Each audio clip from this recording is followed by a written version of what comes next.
from the kickoff of the NFL season. It'll be the Lions who get what is usually like a sacrificial lamb kind of a spot, right? Going in and playing the defending champs when they raise the banner and everything else. A lot of people in love with the Lions. Are you one of those people? I definitely am one of those people. This was a team, you look at how they started last season. They could have completely given up. That Week 18, they didn't have anything to play for. They're already out. But guess what? They beat Aaron Rodgers and the Packers. They finished, I believe, 8-1. Jared Goff, I think he was banished to Siberia. He was banished to Detroit. LA was like, okay, we're done. We're going to move on. And this guy has resurrected his career. Now, if people are going to tell me Jalen Hurts has to show up one more season, Jared Goff is a guy I want to see it again, and I think he can. I think this team is loaded. I believe in Dan Campbell and the staff that they have put together. Sal, we're pumping brakes. Hold on. Sal. Pump the brakes a little bit. TJ Hawkinson is no longer there. Their best wide receiver is suspended. I like the offensive line, but in the NFL, in the year 2023, you got to have points that come out of the passing game. I like the two-back system that they're going to run there. They lost DeAndre Swift. That was a lot of production and volume that they had with DeAndre Swift. Go? So he went to those Philadelphia Eagles. But no, I'm just going to pump the brakes. You know why? Because I like what Chicago did. I like what Ryan Pace did. Yeah. I like how he rebuilt the front seven on defense. They're going to come after quarterbacks in that division. It's going to be very, very hard, I think, for the Lions to go on the road and play Chicago, play that defense. And also, I want to give you a number with Justin Fields. Justin Fields completed 63% of his passes in his final 8 games. Yeah. According to Next Gen Stats, on target in the last 8 games, 82%. What does that say? That says, I need DJ Moore. That says I need a guy who doesn't drop the football. And DJ Moore's drop rate was 1.7% last year. Okay, that was in the bottom of the league, 5th best in the National Football League. So you bring in a wide receiver who catches everything, and you have a quarterback who's developing his accuracy at the end of the season. We all know what he can do as a dual threat with running the football, but let's not forget, he got better as a passer in his last 8 games. So I want you to know that yesterday on this show, just to make it clear what we're leading up to, Sal picked the Bears to win the NFC North. What do you think of that? Pump the brakes just a little bit. We're hitting the brakes. We're hitting brakes. Look, you know what? You know I'm a fan of the Bears Huge this year. Okay, last year, Bears fans, they were all over me when I said they were going to finish the worst team in the league. I was right, by the way. Shout out to Sylvie. You know what? This year, though, I'm with you. They're going to be super improved. I really am. Next year. Because I tell you what, honestly, look, we're talking about the draft. We're talking about Jalen Carter and, like, all these young guys. You know how much we love the draft, right? Yeah.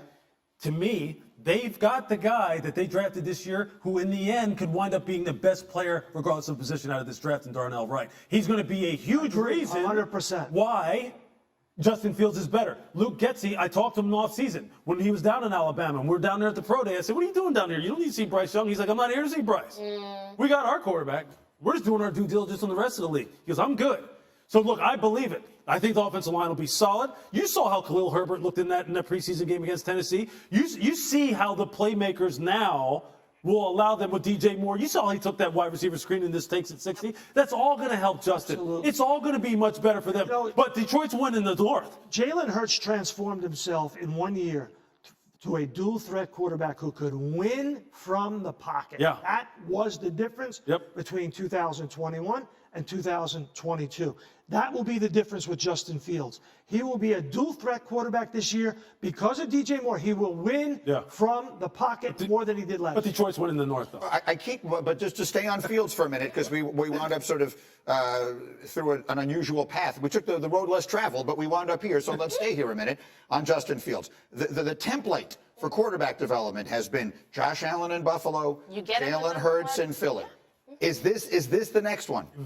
I'm very high on Justin Fields, and you understood he was a guy coming out of the draft who needed some time. He was going to an organization that was in disarray. The front office that drafted him is no longer there. So this is a guy who not only came to a team where the cupboard was bare, now they have some weapons around him.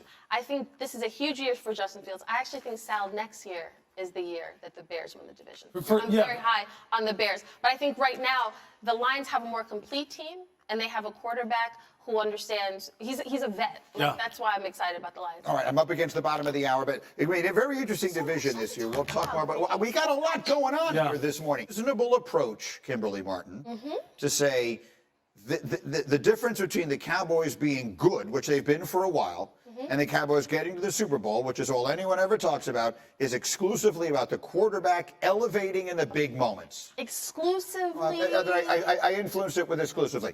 Is about the quarterback in the big moments. That is 1B, I would say. 1A to me is the coach who wants to be play caller too. But 1B is Dak, because when you look around the NFL, you look at the franchise guys that we have. We have a Patrick Mahomes, we have a Josh Allen, a Joe Burrow, a Jalen Hurts, even Lamar Jackson. Do more with less. Win this game for us. Hey man, we need you to just take over.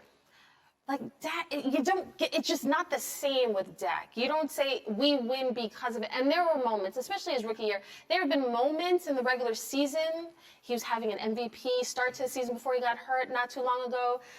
But when it counts in those pivotal games, and this is the problem with being, if you play with a star on your helmet, it is not about the regular season. We do not care about 12-4 or 13-4. Like, it doesn't matter anymore. When you get into the playoffs, are you getting bounced in the first round? Are you getting to the NFC title game? Like, that's what the standard is now. When are you getting to a Super Bowl? And you need a franchise guy who's going to take you there, elevate everybody else, and take you there. I hate when we parse certain words like elite, right? Elite is such a complicated word because it's so thoroughly subjective. But I guess I would ask you the question. You know, Kmart just brought up a bunch of guys. Like we're sort of living in a unique moment in football. There were so many incredible young quarterbacks, and I feel like I want to ask you the question: is Dak as good as those guys? You're talking about Patrick and Burrow and Allen and Lamar and all the. We know who those. Like is he that guy? We're gonna find out. Look, I think. Consensus. We know that? I think, yeah, you're right. You're right. Yeah, you know what? And I'm saying that only because I want to give Dak the benefit of the doubt. Yeah. Because I want to believe that he can be that guy. Because he has moments of being that guy. Right. Okay. But it's in the biggest of moments. Like for instance, right? You see in the Super Bowl. I think one of the touchdowns that Patrick Mahomes threw, they had the formation set the wrong way down on the goal line, down in the red area, and so he just kind of made an adjustment mid-play in order to. And still threw a touchdown. I believe it was one of the touchdowns to Sky Moore, where he knew it was wrong, but he made it right, and he wound up scoring a touchdown. When you make mistakes, you hear the quarterback saying, I've got to make up for that. And then he winds up doing it in a big moment, a third down play, a 2-minute situation, a red zone drive, whatever. Dak needs a couple of those signature moments in the biggest of games for us to even consider him in that category. Because all these other guys have done it. We allowed Joe Burrow for being one of the most cerebral quarterbacks who can do more with less, to use your phrase, as well as any quarterback in the NFL. I mean, he's had the living tar beat out of him his first couple of years in the NFL, and he's gotten his team to a Super Bowl. He got his team to a Super Bowl, still getting sacked 50-plus times. Okay? Patrick's Patrick. We know what he has done. Lamar has done more with less, maybe as well as anybody in the NFL in that archaic offense that he was running with. And I think this year, he's going to take his game to another level. Dak has to do that kind of thing, especially being quarterback of the Dallas Cowboys. He has to. What's the right thing to say here? I have such a difficult time because I recognize that we are our show is part of the, oh my God, we talk so much about Dak Prescott and the Cowboys. We do. I mean, we just do because it is an endlessly interesting topic. And we do not scrutinize every quarterback in the NFL the way we do him. If we scrutinized every pass and every play that Kirk Cousins makes in the same way that we do Dak Prescott, then we would have a very different view of him, perhaps. What is the right thing to say here? Well, I think it's, again, big picture, little picture. You go back and you look at those interceptions that we just showed. A lot of them were just like, what are you doing here, Dak? You know, just throwing it up for grabs, down in the red zone all of the time.